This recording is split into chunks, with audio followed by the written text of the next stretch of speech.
Hello. Okay. So this video is the second part on how repeat until blocks work. Okay. So this these examples that I'm gonna give are just a little bit more complicated, kind of scaffolds on what I showed you in the first video. Okay.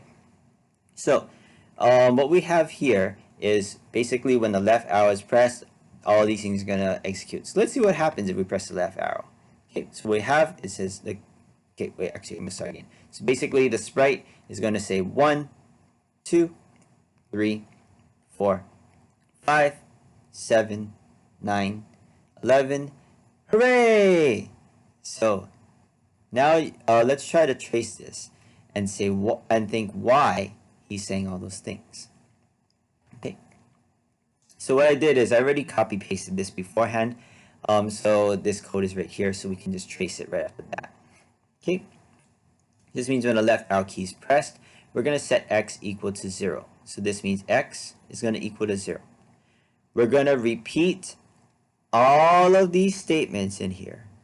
We're going to repeat all of these statements in here until we get a value of x that is greater than 10, until this is true, like I showed you earlier. Okay, so now what we're going to do is we're going to try trace this. So we have repeat until x is greater than 10. We know 0 is greater than 10. Again, repeat until blocks will keep working if all this underneath is false. It'll keep executing this until this statement up here is true. Okay, so 0 is greater than 10 is going to be a false statement, right? So because this is a false statement, it's going to come down to here. Okay, so now what this says, if 0 is less than 5, then we're going to change our variable x by 1. So in other words, this is our x equals x plus 1, right? So basically what we're going to do is we're going to do 0 plus 1, we're changing 0 by 1. So 0 plus 1 is 1. So this means the sprite is basically going to say 1 for 1 second. Okay, the else does not work, right? This will execute. So again, if blocks will execute if it's true. Okay, so basically what's going to happen now is this 1 is going to come all the way back up here, and then we're going to start at 1. Okay, so I'm just going to erase all these things here. So we're going to repeat this until we get a value greater than 10. 1 is not greater than 10. This is false. We're going to go here. So we have if 1 is less than 5, which that is a true statement. So remember, if statements are different than the repeat until statements, because if statements will execute if it's true, repeat until will just keep executing if it's false. Okay, so if 1 is less than 5 here, change x by 1. So 1 plus 1 is going to be 2. So the program is going to say 2 for 1 second. Okay, then this else is not going to execute. Now this is going to come all the way back up, and now our new number is going to be 2. Okay, so what we have, 2. 2 is greater than 10. That is false. Okay, so if 2 is less than 5, change x by 1. 2 plus 1 is 3. This comes back up here, and then it's going to be a 3. Okay. 3 is greater than 10 is a false statement. 3 is less than 5. That is true. So change x by 1. 3 plus 1 is 4. Okay. So what this is going to do is this won't work. It comes back up, and then we have a 4. Okay. So 4 is greater than 10. That is false. So this comes down here. Okay. So what we have now is we're going to change x by 1 again. Okay. So we change x by 1. So 4 plus 1 is going to be 5. Okay. This doesn't execute. Now it's going to come back up here. Come back up here. Now we're going to have a 5. Okay. So now 5 comes here. 5 is greater than 10 is still a false statement. Now it's going to come down here. So if 5 is less than 5, so 5 is less than 5, is a false statement. Okay, so now since this is a false statement, this is not going to execute now. So since that's not going to execute, this means the else statement is going to execute. Okay, so we're going to change 5 by 2. So this is 5 plus 2 is going to be 7. Okay, 7 now comes back up, and that's our new value for the repeat. So that's going to be 7. The repeat until. Okay, so I'm going to go ahead and erase some of these things here. Our new number is 7. Okay, is 7 greater than 10? 7 greater than 10 is a false statement. So if 7 is less than 5, this if statement is false. This is not going to execute. So we're going to do the else statement. 7 plus 2 is 9, right? So 7 plus 2 is 9 here. The sprite's going to say 9. Bring that up back. Our new number is going to be 9. Okay, I'm going to go ahead and delete some of those things. 9 is greater than 10 is false. If 9 is less than 5, so 9 is less than 5 is false. It's going to run the else statement. So 9 plus 2 here is going to be 11. Okay, so now 11 comes back up here, and we have 11 here. Okay, so now, finally, right, we're repeating this process until we get a number greater than 10. So, is 11 greater than 10? Finally, 11 is greater than 10. This is a true statement. We're repeating all of these steps until this is true. We have finally exited the loop. So now we have exited the loop. The program says, hooray! Okay? So let's do a little recap of what we did, just so we can kind of display all the things we started off with. So we started off with 0. Okay? So 0 is less than 5. Change x by 1. This becomes 1. Come back up here. 1 is less than 5. 1 plus 1 is going to be 2. Okay? 2 comes back up. 2 is not greater than 10. 2 is less than 5. Changes by 1. 3. As you can see, 3 plus 1 is 4. Bring this back up. Then we have 4 is less than 5. So 4 plus 1 is going to be 5. Okay, so what we have is 5 is going to come back up here. 5 is less than 5 is a false statement, so it's going to go 5 plus 2 is 7. Okay, come back up here. This is false. 7 plus 2 is 9. Come back up here. This is false. This runs. 9 plus 2 is 11. Finally, what we get is 11 is greater than 10. We exit the loop. The program finally says, hooray. So as we can see here, what we started off with, we started with x equals 0. But basically, the sprite doesn't say anything until we get to this. So until we change x by 1, so 0 plus 1 is going to be 1. As you can see, the sprite says all of these things. The sprite basically says 1, 2, 3, 4, 5, 7, 9, 11, hooray.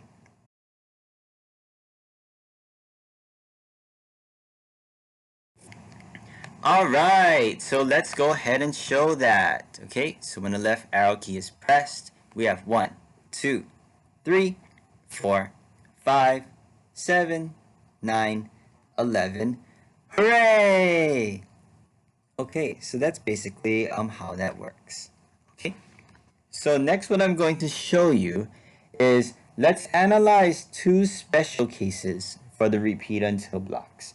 So basically, when a loop isn't executed and when you have an infinite loop. Okay, so I'm just going to go ahead and scroll up here.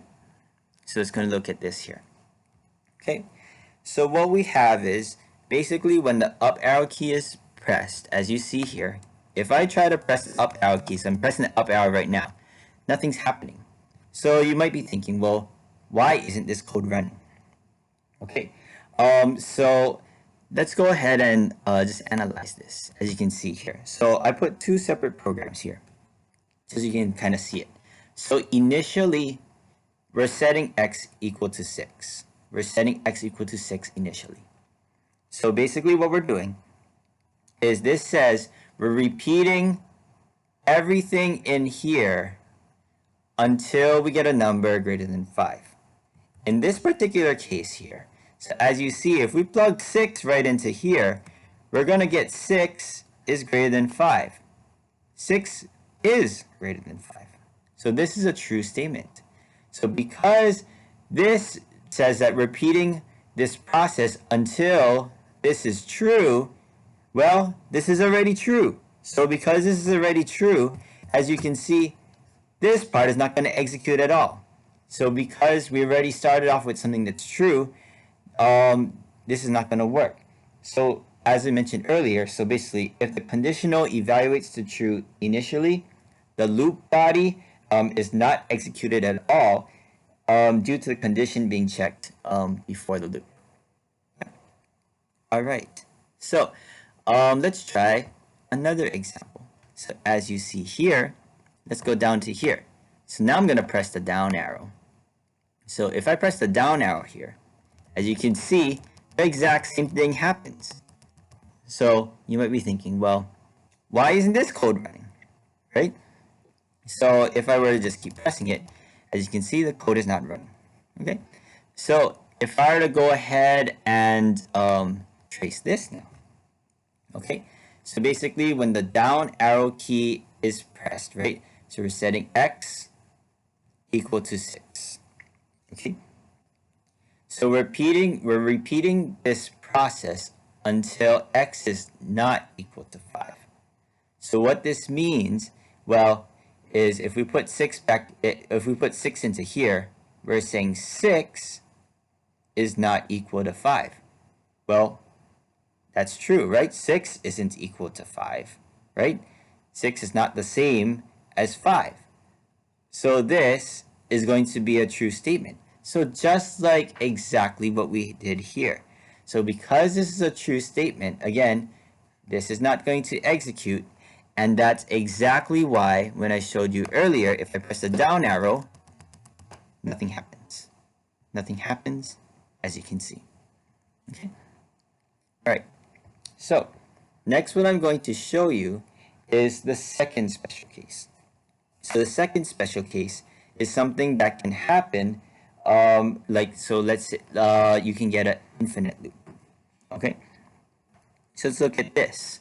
So if I press the right arrow now, as you can see, this program is just going to run forever. So as you see, it's just going to keep counting up. So 18, 20, 22, 24, and it never stops. So you might be thinking, well, why is that running forever? Okay, I'm going to go ahead and just take a quick snippet of this. Okay, and then I'm going to go ahead and go to the whiteboard here. So here is my little thing. Okay, so let's try and trace this. So why do you think this code would run forever? So as you see, what we have, so we're going to set x equal to 0. X is equal to 0 here. We're going to repeat this process over here until x is equal to 5. So as you see, if we were to go ahead and put x, so repeating until x equal to 5, so is 0 equal to 5? So this is a false statement. 0 is not equal to 5. That is false, right? We're going to change x by 2. So 0 plus 2 will get us 2. So basically now we're going to say 2 for so many seconds. So 2 is our magic number. That's going to come back up here. Okay, don't forget that. So now what we have is we have 2. So 2 is 2 equal to 5? That is also false. Change x by 2. 2 plus 2 is 4. Bring 4 back up here. So that's 4. Okay, so what we have, does 4 equal 5? 4 equals 5 is false. Change x by 2. 4 plus 2 is 6. Bring this up here. This will change to a 6. Now, 6 is equal to 5, still false. Change x by 2. 6 plus 2 is 8. Bring this back up here, and we're going to get 8. So as you see, right? So what we're going to get is, as you're tracing this, we're getting 2, 4, 6, 8. Who do we appreciate? Nah, just kidding. 10, 12, 14, and so forth. It's going to keep counting those numbers forever. And that is an example of an infinite loop. So an infinite loop occurs when the ending condition, so as you can see, this ending condition here will never evaluate to true. So this is a case where it will never evaluate to true. So as you can see, when I press the right arrow, he goes 2, 4, 6, 8, 10, 12, 14, and so forth. Okay? You know, I did this for fun. I can play around with this. So let's see what happens if I put this in here. And then I go ahead and change it to like 0.0000001 seconds. Let's go and see what the cat does. Woo! Look how much money he has. He's gonna be rich by the end of the day. Gonna have more money than Mr. Chang. More money than you guys as well. Yeah. So that's how that works. Okay. All right. I'm gonna do one more video, and I'm gonna close up. Okay. Hello. All right. So as you can see here, the cat is getting money. All right. So in this final video, I'm going to show you how this infinite repeat until loop is similar to a forever if statement. So I can see that some of you have played around with those forever if blocks in your programs. So let me go ahead and I'm just going to stop this, okay? And I'm going to go ahead and show you that here. So if I go here, so basically this says this is similar to that infinite repeat until loop. So what we see is, like, let's say if I press the A key. So this says that if x is equal to 0, and in this case, if this is going to be true, then this program is going to turn, this sprite is going to turn 15 degrees forever. So let's see. The cat basically turns around forever. Yep. So, but as you can see here, if I just play around with this, actually, I'm just going to try orient him back because it's kind of bothering me a little bit. So, as you can see, this is different than the repeat until loop. Because as you can see, you can put things underneath a repeat until, as you can see here. But if we look at the forever, as you can see, we can only put things under here, but we cannot put things like directly underneath. And that's because that's how the forever block works in Scratch. So you just can't put anything underneath there, as you can see. Okay. So like I showed you earlier, yeah, as we saw earlier, we can attach code, like as we saw, under repeat until blocks. And basically the code, as you see here, will only execute if the program exits the loop. Okay, so as we see here, so let's say if I were to press the B button, so this is, well, x is equal to 0, 0 is not greater than 5, so this is false. So 0 plus 1 is 1, so it's going to go 1, it's going to go 2, 3, 4, and then it's going to go 5. 5 is not greater than 5. Go one more time, 6. So then 6 is greater than 5. This is a true statement. This means the sprite is going to change color by whatever effect is there. So let's try it. Let's press B. 1, 2, 3, 4, 5, 6. Woo! Look at that. The cat changed color. Alright. And that is it. Hopefully that gives you some sort of idea how repeat until blocks work. I know that was kind of a lot. Okay.